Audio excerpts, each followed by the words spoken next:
Nothing is normal about occupation.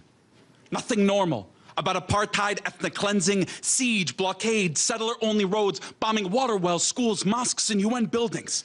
Nothing normal about putting a civilian population on a diet, paying non-indigenous foreigners to settle land that is already populated, rewriting the Nakba with each stolen childhood, trying to desensitize the bullet holes and claw marks put into the bodies of Bassem Abu-Rahmi and Rachel Corrie.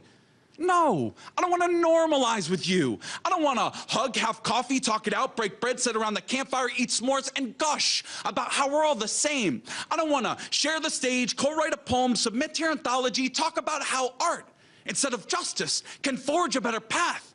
I don't want to indulge your amnesia about a glorious past, have a therapy session on two sides with equal grievances. The only thing barren is your moral capacity, blooming a settler colonial state with appropriated culture. I will not fight for your privilege, nor will I seek to normalize it.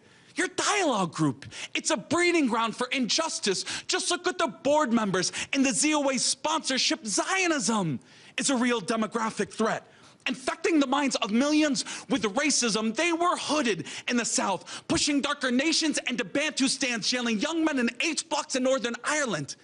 In case you missed the hint, I don't want to pretend all is okay, or that bombs dropped on Gaza don't have a manufacturer, the pilot doesn't have a nationality, and somehow Shimon Peres is any different than Avigdor Lieberman. It's not just the occupation. Stupid? It's a right of return, equality for all Palestinians. It's a transformation from a racist, exclusivist, supremacist state to a nation for all of its citizens. You deserve nothing.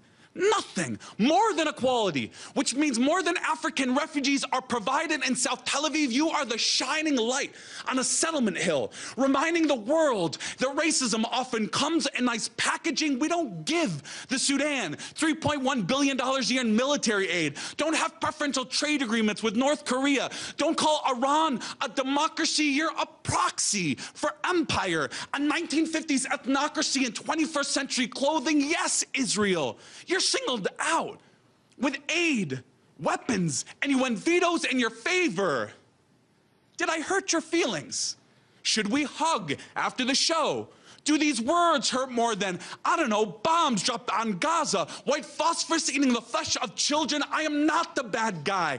You're defending the bad system. Your words and actions have consequences. You're either with oppression or you're against it. I didn't write history, and sure as hell didn't choose for you to stand on the wrong side of it.